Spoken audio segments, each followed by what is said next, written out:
Court ரெக்யூர்மெண்ட்டில் office assistant and மசால்ஸ் இந்த போஸ்டிங்கான selection list எப்போ தான் வரும்னு சொல்லி ரொம்ப ஆவலாக எதிர்பார்த்து கேட்குற ஒரு விஷயம். அதில் நான் கேள்விப்படுற விஷயத்தை தான் உங்கள்கிட்டையுமே சொல்ல முடியும். அப்படி கேள்விப்படக்கூடிய விஷயங்களை சொல்லும் போது இது ரூமர், வதந்தியாக கூட இருக்கலாம், வதந்தியாக இல்லாமலும் இருக்கலாம். இதை பற்றி எனக்கு சரியாக தெரியலை. பட் எனக்கு தெரிஞ்ச விஷயம் நான் உங்களுக்கு கன்வே பண்ணுறேன்.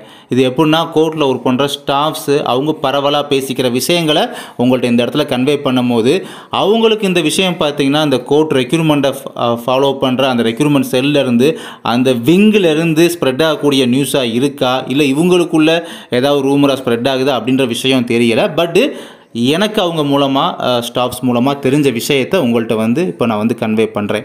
ஓகே, இப்போ பார்த்தீங்கன்னா உங்களுக்கு 2023 நடந்த ஓஏ மசால்ஸ் இந்த மாதிரி ரெக்யூர்மெண்ட்டில் பார்த்தீங்கன்னா அப்போ ஸ்ட்ரென்த்து கம்மி அப்படின்றதுனால உங்களுக்கு டேரெக்டாக ப்ராக்டிக்கல் அப்படின்றது சென்னையில் கண்டக்ட் பண்ணாங்க. ஸ்ட்ரென்த் அந்த சமயத்தில் கம்மி. பட் இந்த டைம் பார்த்தீங்கன்னா ஒவ்வொரு டிஸ்ட்ரிக்ட்லையும் அப்ளை பண்ண கேண்டிடேட்ஸ் 2021 இப்போ கம்பேர் பண்ணும்போது 2024 அதிகம் அப்படின்றதுனால உங்களோட டிஸ்ட்ரிக் வைஸாக ஒவ்வொரு டிஸ்ட்ரிக் அல்லது ஒவ்வொரு ஜோன் மீன் 3 டிஸ்ட்ரிக் 2 டிஸ்ட்ரிக் சேர்த்து ஒரு இடத்துல அந்த மாதிரி கண்டக்ட் பண்ணுற மாதிரி அந்த மாதிரி உங்களுக்கு ப்ராக்டிக்கல் நடத்துகிற மாதிரி ஒரு பிளானில் இருக்கிறதுனால உங்களுக்கு டிலே ஆகுது.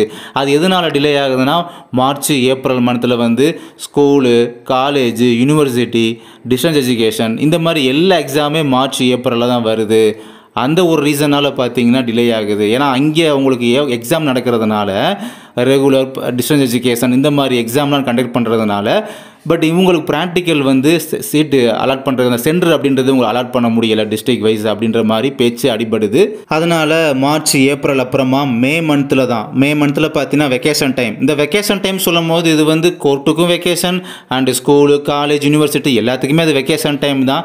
அந்த ஒரு வெக்கேஷன் டைமில் மே மந்தில் ஆஃபீஸ் அசிஸ்டண்ட், மசால்ஜி மற்ற அதர் வேரியஸ் போஸ்டிங்ஸ்க்கு ப்ராக்டிக்கல் கண்டக்ட் பண்ணிக்கலாம் அப்படின்ற ஒரு பிளானில் இருக்கிறதாகவும் இந்த மாதிரி பேச்சு பரவலாக பேசிக்கிறாங்க ஸ்டாஃப் சைட்லேருந்து. ஸ்டாஃப்னு சொல்லும் போது யாருன்னா கோர்ட்டில் ஒர்க் பண்ணக்கூடிய ஓஏ, எக்ஸாமினர், பெயிலிஃப் இந்த ஸ்டாஃப்ஸை தான் சொல்கிறேன், வேறு எதுவும் இல்லை. அவங்க பரவலாக பேசிக்கிற விஷயங்களை கன்வே பண்ணுறேன். இது ஒரு விஷயமா.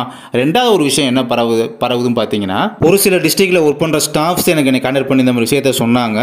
அதாவது ப்ராக்டிக்கலே கண்டக்ட் பண்ணாமல் டேரெக்டாக சிவியை வச்சுட்டு ஜாப் கொடுத்துற மாதிரி. இது யாருக்குன்னா ஓஏ மசால்ஜியாக ஒர்க் பண்ணுறவங்களுக்கு இவ்வளோ டிலே ஆகிடுச்சு. ரிட்டன் எக்ஸாம் கண்டக்ட் பண்ணி அதுக்கான ஸ்கோரை பப்ளிஷ் பண்ணி அதுக்கப்புறம் செலெக்ஷன் லிஸ்ட்டை பப்ளிஷ் பண்ணுறதுல இவ்வளோ டிலே ஆகிடுச்சு அப்படின்ற ஒரு ரீசன்னால் ப்ராக்டிக்கலில் கண்டக்ட் பண்ணுறதுக்கான சென்டர் அலாட் பண்ண முடியலை. ரொம்ப அதுக்கும் டிலே ஆகுது மே மந்தில் போகிறதுனால.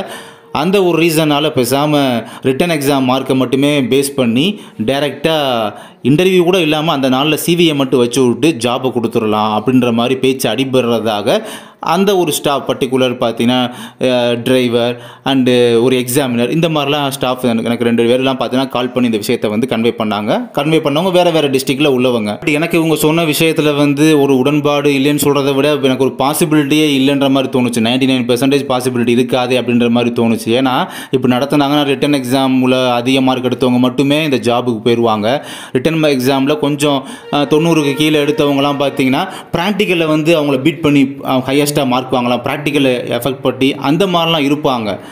அப்படி இருக்கும் போது குறிப்பாக அந்த ஓஏ மசால்ஸ்லாம் ப்ராக்டிக்கலை பேஸ் பண்ணி தான் அவங்கள செலக்டே பண்ணணும் அப்படின்ற ஒரு ப்ரொசீஜர்லாம் 2021 ஃபாலோ பண்ண ஒரு டைமில் இப்போ இப்படி பண்ணாங்கன்னா இது ஒரு எஃபெக்டை க்ரியேட் பண்ணும், ஒரு பாதிப்பு அப்படின்றது க்ரியேட் பண்ணும்.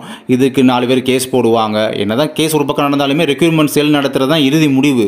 இருந்தாலுமே ரெக்யூர்மெண்ட் செல் சொன்ன ஒரு விஷயம் ப்ரொசீஜர் ஸ்டேஜ் 1, ஸ்டேஜ் 2, ஸ்டேஜ் 3 அந்த ஸ்டேஜ் சொன்னபடி தான் அந்த இதுபடி தான் நடத்தணும்.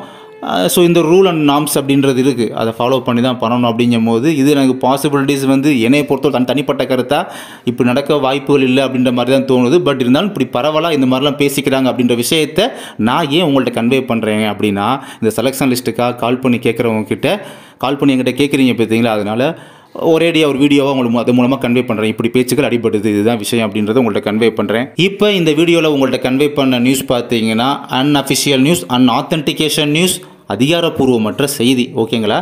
அதிகாரப்பூர்வமான ஒரு அஃபிஷியல் நியூஸை நீங்கள் தெரிஞ்சுக்கிறதுக்கு எம்கேசி அஃபிஷியல் வெப்சைட்டை தான் நீங்கள் ஃபாலோ பண்ணணும் ரெகுலராக.